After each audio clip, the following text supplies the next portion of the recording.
Bonjour à tous, merci d'être là aujourd'hui. Je m'appelle Nelson Dionisi, je suis Director of Engineering chez Miracle. Et je suis là aujourd'hui pour vous parler des index. J'ai un background de développeur, donc je vais vous parler des index d'un point de vue développeur, sur ce qui est important de savoir en tant que développeur et pas en tant que DBA. La première question qu'on peut se poser, c'est est-ce qu'on a vraiment besoin de savoir comment ça fonctionne les index en tant que développeur? Spoiler alert, la réponse est oui. En fait, en général, vous avez des DBA qui vont pouvoir faire plein de choses. Donc ils vont pouvoir vous aider à écrire des requêtes, ils vont pouvoir vous aider à analyser des requêtes existantes, configurer la base de données, plein d'autres choses. Par contre, il y a un truc que les DBA ne peuvent pas faire pour vous. En fait, c'est connaître tout le métier de l'application, connaître tous les chemins d'exécution, connaître toutes les requêtes qui sont utilisées. Ça, il n'y a qu'une personne qui peut le faire, et c'est le développeur. Du coup, en fait, vous, en tant que développeur, vous allez devoir savoir comment indexer vos données. Alors un index, je pense que vous avez un peu les bases. On va revenir rapidement dessus et après je vais rentrer dans le vif du sujet. J'ai quelques exemples sur lesquels je vais utiliser Postgres parce que c'est le SGBD qu'on utilise chez Miracle. Tout ce que je vais dire est très générique. Dans la majorité des cas, ça s'applique à la grande majorité des SGBD relationnels. Donc ça ne va pas être spécifique Postgres. Pour faire un exemple, je vais passer côté base de données. Dans cette base-là, j'ai une table qui s'appelle Order, donc qui contient des commandes, qui ressemble à ça. Hop. On va prendre les 10 premières lignes. C'est un peu gros. Qui ressemble à ça. Dans laquelle globalement j'ai des commandes avec une colonne ID, une colonne customer et plein d'autres colonnes. Cette table-là, je l'ai chargée. En fait, j'ai 40 millions de commandes dans cette table-là. Ce qu'on va faire, c'est qu'on va jouer quelques requêtes dessus pour voir un peu comment ça se comporte déjà en termes de performance. Alors, je vais commencer par faire un select tout simple. On va faire un where ID est égal à 100 par exemple. Je vais passer dans l'autre mode d'affichage, ça va peut-être être plus sympa pour tout le monde. Voilà. Donc là, ce qu'on voit, c'est que j'ai une ligne de renvoyer en environ 2 millisecondes, ce qui est plutôt rapide sur 40 millions de commandes. A l'inverse, si j'exécute la même requête sur une autre colonne, que je vais appeler Customer ID par exemple, Customer ID, on va prendre le Customer ID 42 par exemple pour avoir la même commande, ce qu'on voit, c'est que là, c'est en train de tourner et c'est beaucoup plus long. Ça a mis 4 secondes environ. Donc dans le monde des bases de données, 4 secondes, c'est beaucoup. Si pour afficher votre page, vous avez 10 requêtes à faire, en fait, ça va faire déjà 40 secondes. Ça ne va pas être acceptable. Je pense que vous vous en doutez. La première colonne, j'ai un index. La deuxième, j'ai pas d'index. Ce qui explique la différence de performance. Donc ce qu'on va faire, c'est qu'on va créer un index sur cette colonne-là et on va regarder un peu ce qui se passe. Donc pour créer un index, pareil, je pense que vous l'avez déjà fait pour pas mal d'entre vous. Je vais utiliser create index. Je vais nommer mon index, donc index customer ID par exemple. J'ai spécifié la table, donc ma table c'est order, et la colonne qui s'appelle customer ID. Là, quand je lance la requête, vous voyez que c'est pas instantané. Le SGBD est en train de faire plein de choses derrière. Ce que je vous propose, c'est pendant que ça tourne, on va regarder un peu ce qui est en train de se passer en fait derrière. Alors à quoi ça ressemble un index? Déjà, la première chose à savoir, c'est qu'un index, c'est de la pure redondance de données. En fait, c'est une copie des données que vous avez dans votre table, et cette copie, elle va être triée. On va voir pourquoi après, mais ça va nous aider à être performant. Cette copie-là, elle est automatiquement mise à jour par le SGBD. Donc c'est lui qui va faire en sorte que quand vous modifiez votre table, votre index il reste synchrone et vous avez les mêmes données dans votre table que dans votre index. Vous n'avez pas à vous en occuper. Aujourd'hui, on va parler d'un seul type d'index. C'est un index qu'on appelle btree, qui est en fait l'index standard. Donc la commande que j'ai tapée tout à l'heure, ça va créer un index qui est de type btree. Il y a plein d'autres types d'index dont j'aurai pas le temps de parler aujourd'hui, mais celui-là c'est le plus utilisé. Le B, ça veut dire balanced, ça ne veut pas dire binary. Donc ça ne va pas être un arbre binaire, ça va être un arbre qu'on va appeler équilibré. Et l'idée de l'arbre équilibré, c'est que c'est une structure de données dans laquelle toutes les feuilles ont le même niveau de profondeur. Ça va permettre de faire en sorte que quand vous vous baladez dans votre arbre pour rechercher des données, le temps, il va être constant, peu importe les branches que vous prenez et les embranchements que vous prenez, c'est toujours le même niveau de profondeur. Alors à quoi ça ressemble? Pour vous expliquer à quoi ça ressemble, on va partir de notre table. Ça, c'est ma table order que j'ai représentée avec les différentes colonnes. J'ai pas tout mis simplement pour que ce soit un peu plus clair. Mais vous avez votre table order. Et si vous cherchez par exemple toutes les orders qui ont un Customer ID qui est égal à 57, donc les lignes que j'ai mis en bleu, sans index, ce qui va se passer, c'est que votre SGBD, il va passer sur toutes les lignes de votre table, en l'occurrence les 40 millions de lignes. Et il va regarder si à chaque fois, il trouve le Customer ID qui correspond à ma recherche. Ça, potentiellement, ça peut prendre un peu de temps sur 40 millions de lignes. C'est exactement ce qu'on a vu dans ma requête qui a mis plus de 4 secondes. Pour aller un peu plus vite, quand on crée un index, ce qui va se passer, c'est qu'on va créer une structure de données devant tout ça, qui va être composée de plusieurs parties. La première partie, c'est ce qu'on va appeler les nœuds feuilles. Ça va être les feuilles de notre arbre. Ces nœuds feuilles, ils ressemblent à ça. C'est en fait une liste qui va être doublement chaînée. Doublement chaînée, ce que ça veut dire, c'est que vous avez un pointeur vers le nœud précédent et vous avez un pointeur vers le nœud suivant. Du coup, vous pouvez vous balader vers le nœud suivant, vers le nœud précédent, dans les deux sens. L'index, il est trié. C'est ce que je vous expliquais tout à l'heure. On a, du coup, dans notre index, dans notre nœud feuille, la colonne Customer ID, qui est la colonne sur laquelle on a créé l'index. Et là, on voit que c'est trié par ordre croissant dans mon exemple, ce qui va permettre de trouver rapidement nos données quand on va en avoir besoin. En plus de ça, dans les nœuds feuilles, on a une deuxième colonne que j'ai représentée ici, qu'on appelle le row ID. Le row ID, en fait, ça va représenter l'adresse physique de la ligne qui correspond dans notre table. En fait, c'est l'emplacement sur le disque de la ligne qui correspond à mon Customer ID 40. Chaque row ID qui est ici, il va pointer vers une ligne de la table. Et une fois qu'on aura le row ID, on saura où est située la ligne sur le disque et on pourra aller lire la donnée pour la récupérer rapidement. L'avantage aussi d'avoir une liste chaînée, c'est que vous allez pouvoir ajouter un élément facilement en plein milieu de votre arbre, en plein milieu de votre liste chaînée, parce que c'est juste deux pointeurs à changer. Ça, c'est la première partie de mon index. Devant tout ça, j'ai ce qu'on appelle des nœuds branches. Les nœuds branches, c'est un arbre, donc du coup, on va avoir potentiellement plusieurs niveaux de nœuds branches. On va avoir, que je n'ai pas représenté ici, parce que c'était un peu trop complexe à représenter sur un seul schéma, mais vous pouvez avoir énormément de nœuds branches dans des gros index. Ces nœuds-là, il n'y a qu'une seule colonne, et cette colonne, c'est des valeurs de Customer ID. En fait, ce qu'il faut voir, c'est que votre Customer ID, qui est représenté par exemple ici, le 46, il a une valeur pour laquelle toutes les valeurs qui sont pointées par ce nœud branche, toutes les valeurs qui sont pointées par ce nœud branche vont être inférieures ou égales à la valeur qui est représentée ici. Donc mon nœud branche ici, il a un pointeur vers mon nœud feuille, en sachant que toutes les valeurs qui sont dans le nœud feuille vont être inférieures ou égales à 46. Pareil pour celui-là, j'ai une valeur de 53, donc je sais que si je suis le pointeur, je ne vais trouver que des Customer ID qui sont inférieurs ou égales à 56.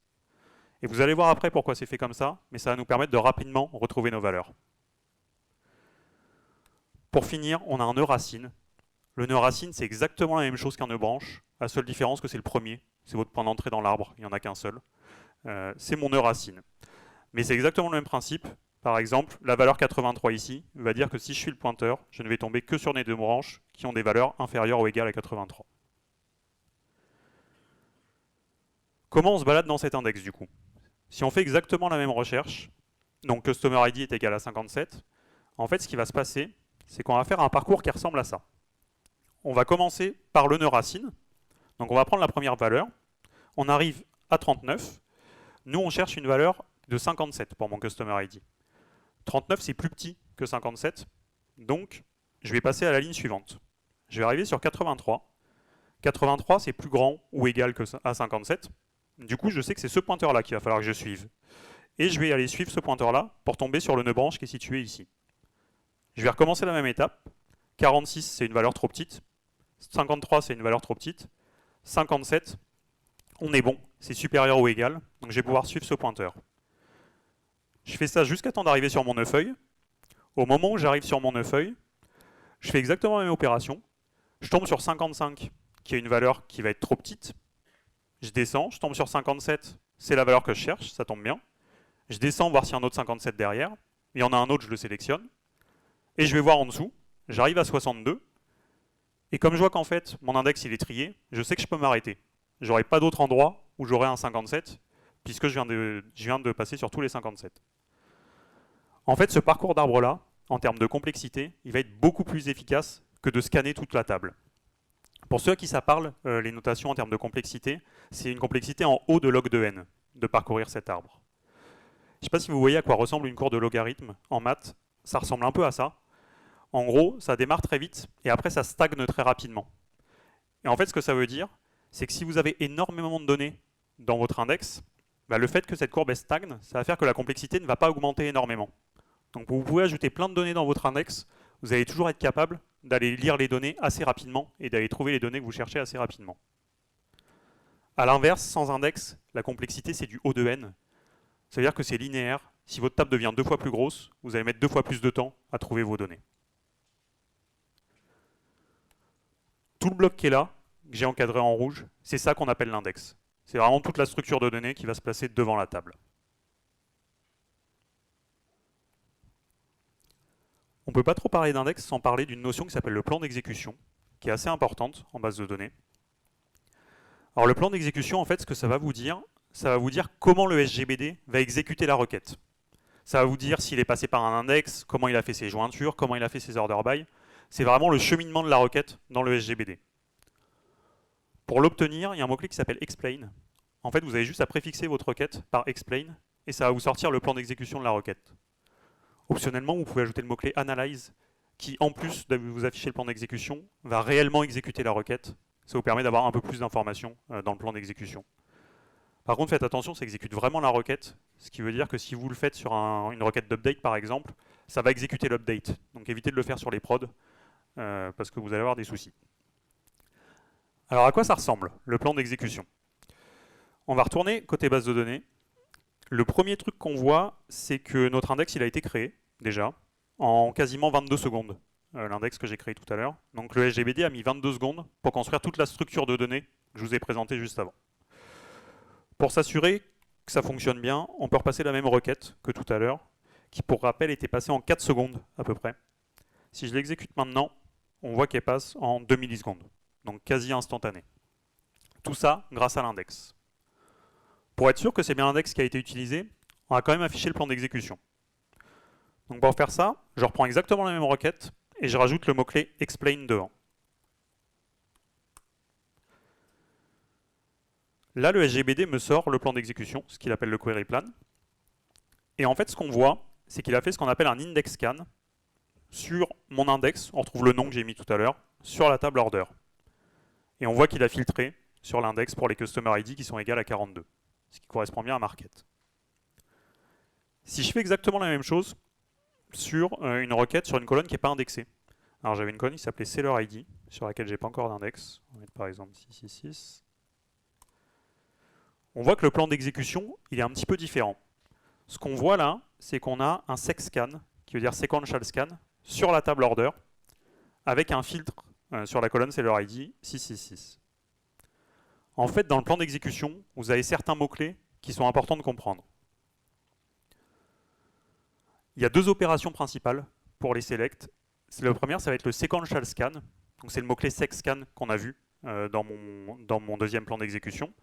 Ce que ça indique, c'est que le SGBD ne passe pas par l'index et scanne toutes les lignes de la table. Donc sur 40 millions de lignes, ça peut prendre du temps.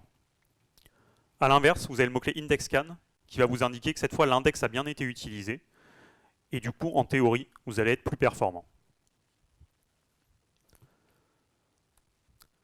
Alors comment on indexe? On l'a vu sur un exemple tout simple. J'ai rajouté un index sur une colonne simple. Ça se passe bien. Sur la closeware, on peut faire un peu plus. On va commencer par parler des index qu'on appelle concaténés. Un index concaténé, c'est un index qui va être non pas sur une colonne, comme on l'a vu tout à l'heure, mais sur plusieurs colonnes. Dans mon exemple, j'ai 2 colonnes. Ça va permettre d'indexer des requêtes qui ressemblent à ça, avec par exemple 2 critères de recherche. Un critère de recherche sur un customer ID et un critère de recherche sur la colonne creation date. Alors mon index dans ces cas-là, il ressemble à un truc comme ça. En fait, c'est assez similaire à ce que je vous ai montré juste avant. La seule différence, c'est que vous retrouvez vos 2 colonnes dans l'index, au lieu d'en avoir qu'une seule. La première colonne, c'est Customer ID. Ce qu'on voit, c'est que les données elles sont triées par Customer ID. Donc là, triées par ordre croissant encore une fois. La deuxième colonne, c'est Creation Date. Ce qu'on voit en fait, c'est que côté Creation Date, ça a été trié, mais c'est trié au sein d'un même Customer ID. Donc ici, par exemple, j'ai mon 123 pour le Customer ID, mes données sont triées à ce niveau-là. Par contre, entre deux Customer ID différents, les dates ne sont pas nécessairement triées. Ça, je vais revenir dessus juste après, c'est assez important à comprendre, mais en tous les cas, le tri se fait d'abord par la première colonne, Customer ID, puis par la deuxième colonne, Creation Date. Si j'essaie d'exécuter la requête que j'ai affichée ici, ce qui va se passer, c'est que le parcours de l'arbre va être assez similaire à ce qu'on a vu tout à l'heure. En fait, on va commencer par la première colonne, on va regarder si les valeurs sont supérieures ou égales ou pas. On va descendre nos listes chaînées jusqu'à temps de trouver une valeur qui satisfasse ce qu'on veut. Et ensuite, une fois qu'on a trouvé la valeur sur la première colonne, on va faire la même chose sur la deuxième colonne. Comme c'est trié pour un même Customer ID, on peut le faire. On passe aux nœuds branches, pardon. Ici, on a la valeur 123 qui est la valeur qui nous intéresse. On regarde en termes de date si on est au bon endroit. Là, on voit que c'est le 18, notre date. C'est trop petit parce que nous, on cherche une date au 27. Du coup, on va redescendre d'un cran. On va se retrouver sur la ligne du 27. On sait qu'on peut suivre le nœud et qu'on arrive jusqu'à notre row ID. C'est exactement le même principe, sauf qu'on fait le check sur deux colonnes au lieu de le faire sur une seule. Il y a un autre truc intéressant avec cet index, c'est qu'en fait, vous allez aussi pouvoir l'utiliser pour ce genre de requête. C'est-à-dire une recherche où vous ne cherchez que par Customer ID et pas par Creation Date en même temps. Ça va fonctionner. Et le parcours de l'arbre, il va être comme tout à l'heure en fait. Il va être très similaire parce que, on l'a vu, vos Customer ID sont triés. Donc en fait, si vous ignorez la colonne Creation Date, vous pouvez utiliser votre index comme si c'était un index qui n'était pas concaténé et un index sur une seule colonne. Par contre, ça ne va pas fonctionner pour cette requête-là. Cette requête-là, c'est une requête uniquement sur la Creation Date. En fait, ce qu'on a vu tout à l'heure, c'est que le tri, il était fait d'abord par Customer ID, puis par Creation Date. Du coup, ici, ce que vous voyez, c'est que ce n'est pas trié par Creation Date globalement sur l'index. C'est trié pour un même Customer ID, mais pas de manière globale sur l'index. Du coup, en fait, tout le parcours de l'arbre, il ne va pas pouvoir se faire. Donc vous ne pourrez pas indexer cette query-là avec cet index-là. Ce qu'il faut savoir, c'est que l'ordre, du coup, dans lequel vous allez définir vos colonnes dans l'index, il a une importance, parce que ça vous permet d'indexer telle query et pas telle query. Donc ça, à garder en tête, en fait, si vous avez, quand vous avez plusieurs colonnes dans votre index, vous allez pouvoir rechercher par les deux colonnes en même temps, la première colonne, mais pas la deuxième. Si vous avez trois colonnes dans votre index, le principe va être le même. Vous allez pouvoir rechercher uniquement par la première colonne, par la première et la deuxième, par la première, la deuxième et la troisième. Par contre, vous n'allez pas pouvoir rechercher uniquement par la deuxième, uniquement par la troisième, ou uniquement par la deuxième et la troisième. Il faut vraiment respecter l'ordre de votre index, sinon ça ne fonctionnera pas. Alors il y a un point, c'est que les index aussi peuvent être lents. Ça peut arriver. Parfois, en fait, c'est plus rapide de ne pas utiliser l'index. En fait, un sequential scan, le fait de scanner toute la table, ça peut être plus efficace. Pour comprendre ça, on va se ramener à ce qui se passe quand on fait un scan d'index. Donc là, j'ai mon index. Quand je dois scanner mon index, le SGBD, dans un premier temps, il doit parcourir l'arbre pour trouver le nœud correspondant. Ça, on l'a vu tout à l'heure, c'est le parcours qu'on a déjà illustré. Ensuite, une fois qu'il a trouvé le nœud feuille qui correspond, il doit se balader dans toute la liste chaînée pour aller trouver tous les nœuds qui correspondent, toutes les valeurs qui correspondent, et s'arrêter dès qu'il trouve une valeur trop grande. Ça s'appelle un index range scan, cette opération. Et ensuite, il doit accéder à chaque ligne individuellement à partir du row ID pour aller récupérer les données dans la table. C'est ce qu'on appelle un table access by row ID. Je vais suivre mes pointeurs de row ID et je vais récupérer les données individuellement dans la table. En fait, quand vous faites un sequential scan, c'est-à-dire un scan complet de la table, ce qui se passe, c'est que le SGBD il a quelques optimisations. Il est capable de grouper les accès aux différentes lignes de la table et de les récupérer de manière un peu groupée. Et aussi souvent, quand vous écrivez dans une table, les données vont être écrites de manière contiguë sur le disque. Donc elles sont plutôt colocalisées. Donc si vous avez un disque mécanique, ça va être assez efficace de lire en bulk toutes les données qui sont sur la table parce qu'elles vont être colocalisées sur le disque. En fait, ce que va faire le SGBD, c'est qu'à chaque fois qu'il a une requête à exécuter, quand il va calculer le plan d'exécution, il va regarder est-ce que c'est plus efficace de faire un sequential scan ou est-ce que c'est plus efficace d'utiliser mon index. Dans la plupart des cas, l'index il va être préféré parce qu'on l'a vu en termes de complexité, c'est quand même beaucoup plus efficace. Il il y a quand même certains cas où le sequential scan va être plus efficace. Typiquement, si vous lisez 95% de votre table, en fait, ce qui va se passer, c'est que vous allez vous balader dans votre index, vous allez essayer d'accéder à chacune des lignes individuellement par row ID, alors que de toute façon, vous êtes obligé de parcourir toute votre table quasiment. Du coup, un sequential scan, ça va être plus efficace parce qu'il va tout lire d'un coup. Donc parcourir les 100% de la table au lieu des 95%, ça va être plus efficace. Aussi, si votre table est toute petite, ça va être plus efficace d'utiliser un sequential scan parce que l'index ne va pas nous apporter beaucoup. Du coup, dans ces deux cas, c'est possible que même si vous définissez bien votre index, le SGBD décide de ne pas l'utiliser, simplement parce qu'il a jugé que ce serait plus efficace de ne pas l'utiliser. Je vais vous illustrer ça côté Postgres assez simplement. Pour faire ça, ce qu'on va faire, c'est qu'on va faire une requête dans laquelle, sur ma table, je vais par exemple chercher toutes mes orders qui ont un ID inférieur à 10. En fait, mon ID, c'est un auto-increment. Du coup, quand je prends toutes mes commandes qui ont un ID inférieur à 10, bah, ça va représenter 9 commandes sur 40 millions. Donc très très peu. Donc une petite partie de la table. Si j'affiche le plan d'exécution de cette requête-là, ce qu'on voit, c'est que j'ai un index scan. Donc mon index, il a bien été utilisé, ce qui correspond à l'explication que je donnais tout à l'heure. Si je fais l'inverse, et que je prends tout ce qui est supérieur à 10, donc quasiment 40 millions de commandes, donc la grande majorité de la table, ce qui se passe, c'est que le plan d'exécution, on voit ici qu'il fait un sequential scan, parce que là, il a jugé que ça allait être plus efficace, plutôt que de faire tous les table access by row ID de l'index. Donc encore une fois, gardez en tête, même si vous définissez bien votre index, il ne va pas nécessairement être utilisé, et des fois c'est juste normal, c'est parce que c'est plus rapide de ne pas l'utiliser.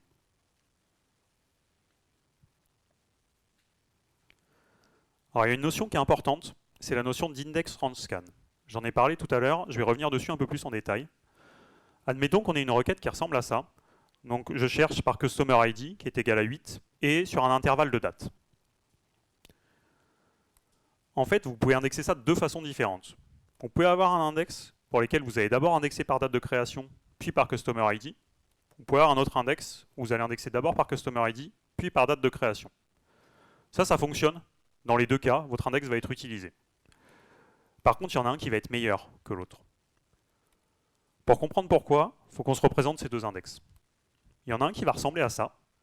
Et si je veux trouver toutes les rows qui correspondent à ma recherche, donc en l'occurrence la ligne que j'ai affichée en bleu ici, en fait le parcours de l'arbre, il va ressembler à ça. Il va trouver le bon neufeuille et il va devoir scanner jusqu'à temps de trouver une valeur qui est supérieure à mon critère de recherche pour savoir qui peut s'arrêter. Donc il va devoir faire tout un parcours de liste chaînée pour arriver jusqu'à ma valeur, savoir qu'il n'y en a plus après et pouvoir s'arrêter. Si je prends le deuxième index, donc dans l'autre sens, avec ma colonne Customer ID en premier et ma colonne Creation Date en deuxième, là le parcours de l'arbre il est un peu différent. Il va ressembler à ça. Donc on voit qu'en fait, je vais avoir beaucoup moins de parcours dans la partie liste chaînée pour pouvoir trouver ma valeur. Et en fait, ce parcours-là, c'est ce qu'on appelle l'index range scan. Et l'idée, ça va être de minimiser au maximum cet index range scan.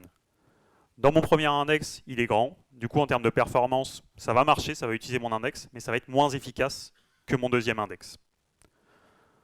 En fait, il y a une recommandation pour ça, c'est quand vous avez des requêtes de ce type-là, indexez d'abord l'égalité et ensuite indexez les intervalles. Donc la première colonne de votre index, il faut que ce soit celle qui fait de l'égalité, et la deuxième, celle qui fait des intervalles. Ça vous permet vraiment de minimiser l'index range scan et d'avoir des index qui sont encore plus efficaces. Autre point intéressant, les requêtes préparées.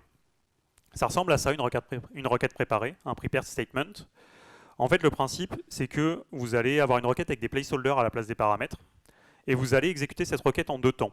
Vous allez demander au SGBD d'abord de calculer le plan d'exécution de cette requête, c'est ce qu'on appelle le prepare, et ensuite, vous allez lui demander d'exécuter la requête avec des paramètres donnés. Donc par exemple, Customer ID supérieur à 42. Vous allez pouvoir lui demander de l'exécuter plusieurs fois avec des paramètres différents. Et l'intérêt, c'est que lui, il va réutiliser le plan d'exécution. Donc il l'aura calculé une seule fois et il va le réexécuter plein de fois. En termes de performance, ça peut être sympa, parce que calculer un plan d'exécution, en réalité, c'est pas neutre. Du coup, ça permet vraiment de le réutiliser. C'est un peu comme la différence entre un langage compilé et un langage interprété. On compile, entre guillemets, une fois la requête, et on l'exécute autant de fois qu'on veut. Ça a plein d'autres intérêts, par exemple pour éviter les injections SQL. Par contre, ça peut avoir un impact sur les index.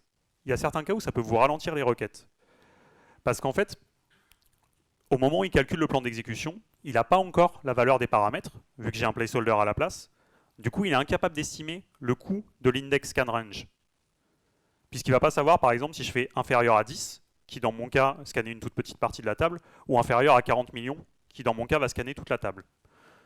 Du coup, il y a certains cas dans lesquels les prepare statements, ça peut un peu biaiser le comportement avec les index. Ça reste une bonne pratique de les utiliser. Moi, ma recommandation, c'est quand même de faire des prepare statements, ne serait-ce que pour les injections SQL.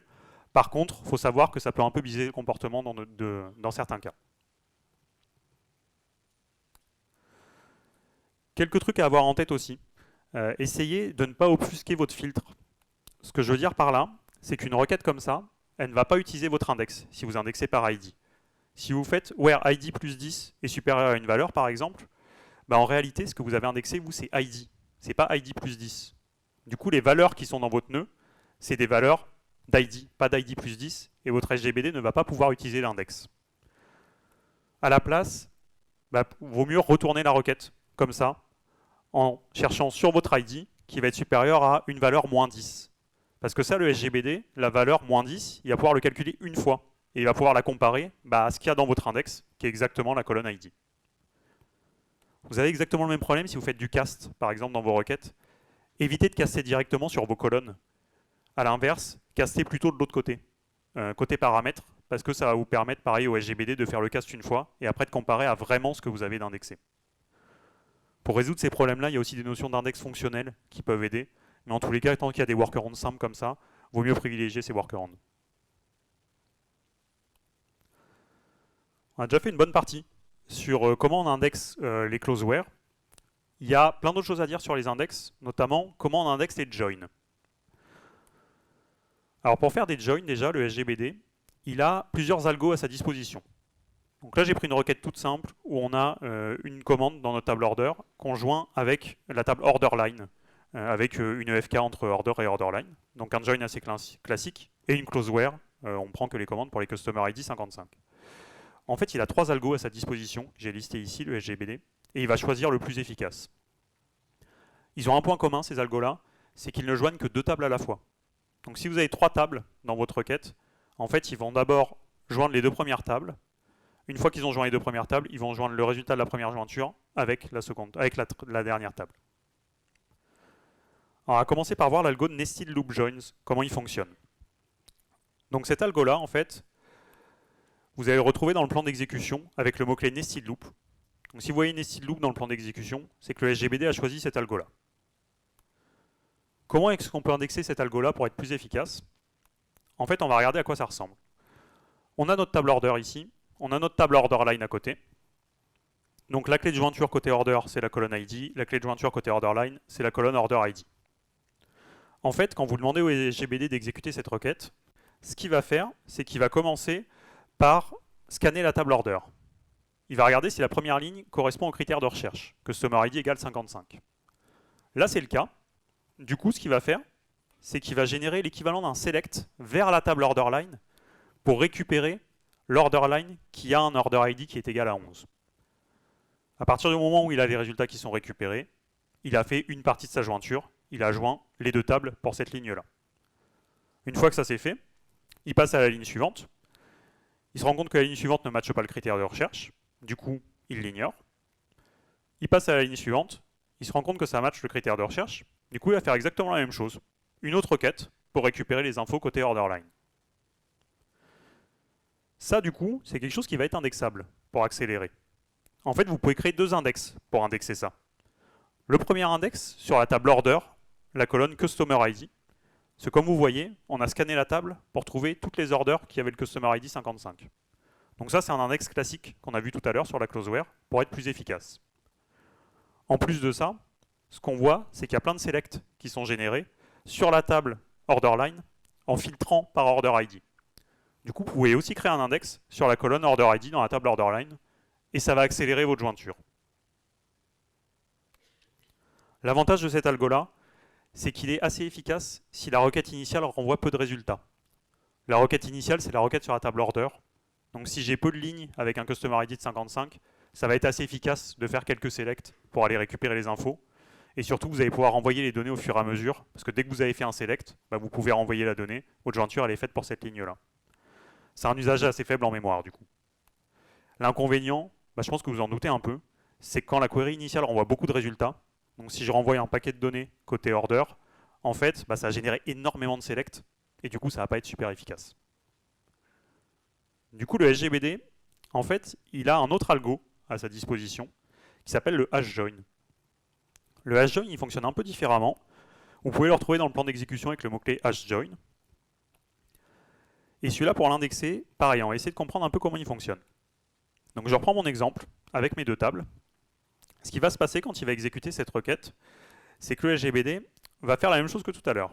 Il va commencer par scanner la table order, regarder si la ligne correspond. Là, c'est le cas. Du coup, il va la mettre dans une table de hachage. Cette table de hachage là, donc ça va être des clés valeurs. La clé, ça va être ma clé de jointure, en l'occurrence la colonne ID. Et la valeur, ça va être le contenu de la ligne. Une fois qu'il a fait ça, il passe à la ligne suivante, qui ne correspond pas, donc il l'ignore, et il passe à la dernière ligne qui, elle, correspond. Là, il va refaire la même chose. Il va alimenter ma table de hachage en rajoutant la ligne qui correspond avec en clé l'ID.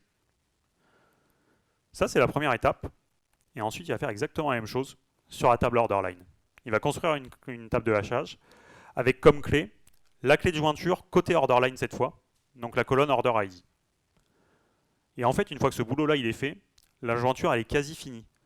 Parce que faire une jointure entre deux tables de hachage que vous avez indexées par clé de jointure, bah ça va super vite. C'est le principe des hash tables.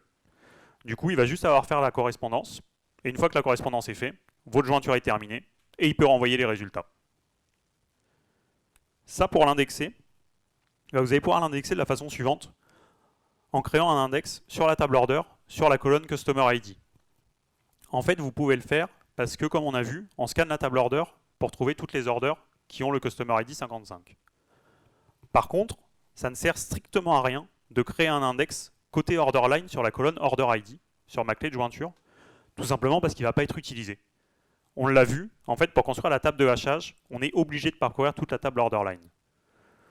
Donc surtout, si dans votre plan d'exécution, vous avez un hashjoin, ne créez pas d'index sur la clé de jointure côté order line, ça va être contre-productif, ça n'a aucun intérêt. Donc ça dépend vraiment de l'algo qui a été choisi, la stratégie d'indexation va en dépendre. L'avantage de cet algo-là, c'est qu'il est assez efficace sur les gros résultats. On monte des tables de hachage en mémoire et ensuite on fait les jointures en mémoire. Donc ça, c'est efficace. Par contre, bah, c'est plus gourmand en mémoire, justement, parce qu'on est obligé de monter toute la table order line en mémoire et une partie de la table order avant de pouvoir faire la jointure et de renvoyer les résultats.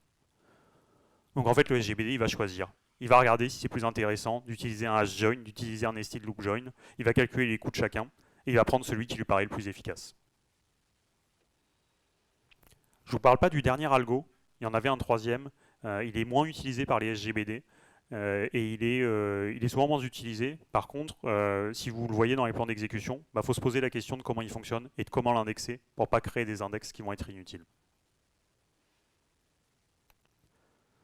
Il y a plein d'autres prédicats en SQL qu'on peut indexer. Je ne vais pas faire un tour exhaustif, simplement vous parler peut-être rapidement des principaux. Le order by. Le order by, il peut aussi être indexé. En fait, votre index, vous l'avez vu, il est trié. Du coup, le SGBD va pouvoir parcourir votre index dans l'ordre pour vous renvoyer les données triées dans le bon ordre, dans l'ordre de votre order by. En plus, ce qui est cool, c'est que c'est une liste doublement chaînée. Du coup, vous pouvez monter et vous pouvez descendre dans votre index. Donc, un même index, en fait, il va vous permettre de gérer des order by qui sont ascendants ou qui sont descendants, vu que le SGBD peut le parcourir dans les deux sens. Le group by, le SGBD, il a aussi deux algos à sa disposition pour faire un group by, et l'indexation va dépendre justement de l'algo qui est choisi. Il y a le hash group by, je ne vais pas trop rentrer dans le détail, mais c'est un peu le même principe que pour les jointures. Il va créer des tables de hachage, en fait, le SGBD, et il va faire les agrégations au fur et à mesure dans cette table de hachage. Et le sort group by, il fonctionne un peu différemment.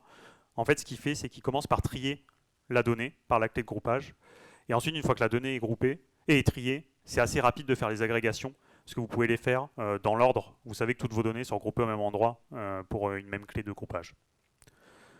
Dans ces deux algos, il y a uniquement le sort group by qui est indexable. Donc encore une fois, si vous voyez que c'est un hash group by qui est utilisé dans votre plan d'exécution, ça ne sert à rien de créer un index, ça va être contre-productif.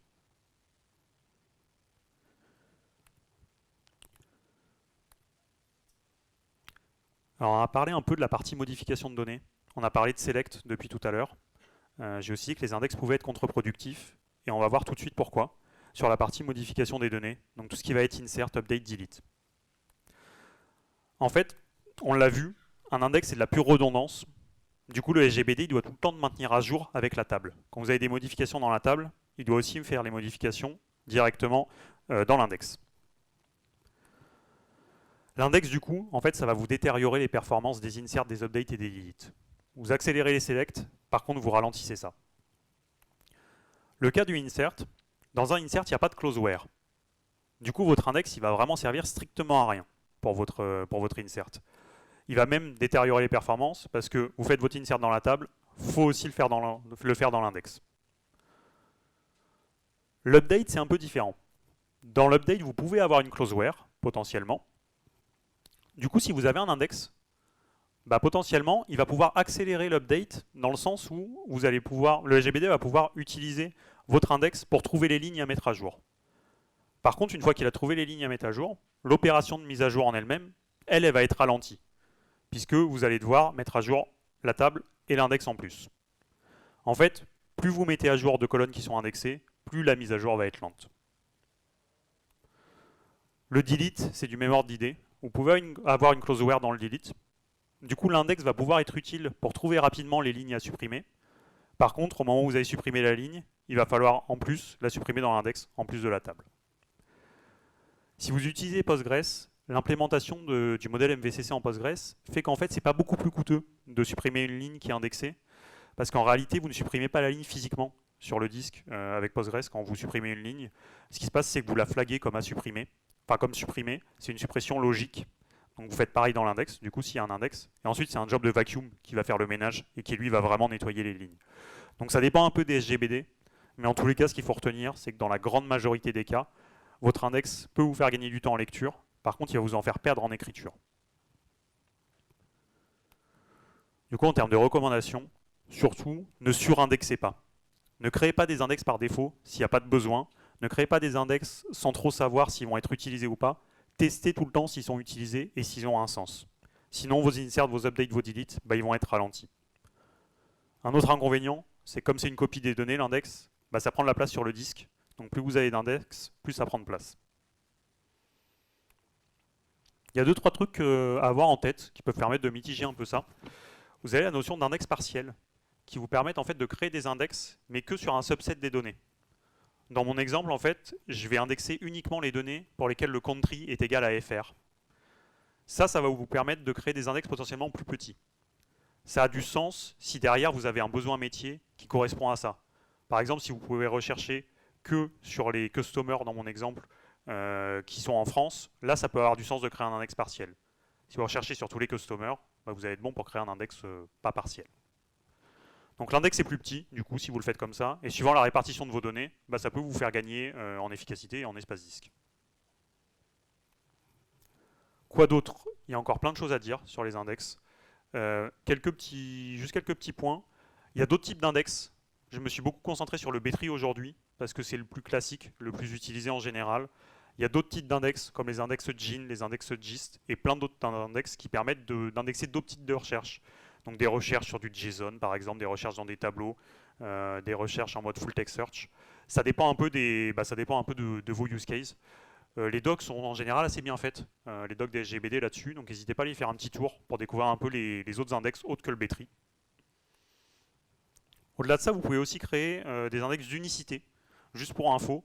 C'est-à-dire qu'en plus d'avoir votre index et de pouvoir profiter des performances de recherche, le SGBD va en plus s'assurer qu'il y a une contrainte d'unicité et que vous n'allez pas pouvoir avoir de doublons dans votre colonne. Donc ça peut être assez utile. C'est ce qu'il fait par défaut quand vous créez une contrainte d'unicité. En fait, il va créer un index d'unicité derrière pour pouvoir enforcer la contrainte de façon assez efficace. Je n'ai pas dit non plus tout à l'heure, pour info, quand vous avez une primary key, en fait, la primary key, ça va créer un index d'unicité derrière. Donc toutes vos primary keys sont automatiquement indexées. Vous n'avez pas besoin de recréer un index supplémentaire dessus. Pour casser un mythe assez répandu aussi, le nul peut être indexé. C'est-à-dire que dans vos index, vous pouvez avoir des valeurs nulles. Au moins avec Postgres. En fait, ça dépend des SGBD. Postgres le supporte nativement, Il y a d'autres SGBD qui ne le supportent pas nativement. C'était le cas avec Oracle il y a quelques années, je ne sais pas si c'est toujours le cas aujourd'hui, mais il y a des workarounds, il y a des moyens de quand même pseudo-indexer les nuls pour les SGBD qui ne le supportent pas, mais ça reste des workarounds. Quand vous indexez des nuls, il y a une notion de nul first, nul last qui peut être sympa à connaître. Ça vaut aussi pour vos requêtes. En fait, vous pouvez spécifier si vos requêtes, vous devez considérer que le nul est la plus grande valeur ou la plus petite valeur pour pouvoir trier correctement dans les order by. Bah ça, vous pouvez aussi le spécifier dans vos index pour que l'index il sache si vous considérez que le nul est la plus grande ou la plus petite valeur et qu'il sache s'il doit les mettre tout en haut de l'index ou tout en bas de l'index. Alors tout ça, je ne sors pas de ma tête. Il y a un bouquin qui est super bien fait qui s'appelle SQL Performance Explained. C'est un livre qui est assez court, il fait 200 pages à peu près, je crois. Il se lit très bien. Et de mon point de vue, s'il y a un livre que vous devez lire sur le SQL en tant que développeur, c'est vraiment celui-là. Il explique tout ce que je viens d'expliquer en, je pense, de façon beaucoup plus claire et avec beaucoup plus de détails. Et c'est assez bien fait, donc je vous encourage vivement à le lire. Si vous devez lire un seul livre dans votre vie sur le SQL, pour moi, c'est celui-là. Je vous ai mis aussi des références vers les articles de blog du même auteur, qui pareil donne beaucoup de détails sur comment fonctionnent les index, sur comment fonctionne la pagination par exemple. Il y a plein de choses dont j'ai pas eu le temps de parler, et c'est assez bien détaillé dans ce bouquin et dans ces différents blogs. Un sujet duquel j'ai pas eu le temps de parler, c'est tout ce qui est pagination par exemple. Quand vous faites de la pagination avec des limites et des offsets, ce qui se fait assez naturellement, en fait, vous allez vous rendre compte que quand vous allez dans des pages qui sont assez loin, bah, ça va commencer à devenir lent à cause de scans qui vont être de plus en plus grands à être faits. Et en fait, les index vont pouvoir vous aider là-dessus. Vous allez pouvoir faire ce qu'on appelle de la SIG pagination, donc de la pagination qui va prendre en compte les index et qui va utiliser les index pour aller plus vite. Et tout ça, c'est vachement bien expliqué là-dedans. Et si vous faites par exemple des API paginées sur lesquelles le but c'est d'itérer jusqu'aux dernières pages, bah, je vous invite à vous renseigner là-dessus, parce que ça va vous permettre de vraiment gagner énormément en performance par rapport à faire de la pagination assez classique, je dirais, avec du limit et offset. Voilà, j'espère que ça a été assez clair, c'était assez dense. En tous les cas, si vous avez des questions, n'hésitez pas. Je serai sur le stand 40 après, le stand de Miracle. Donc pareil, n'hésitez pas si vous voulez venir poser des questions.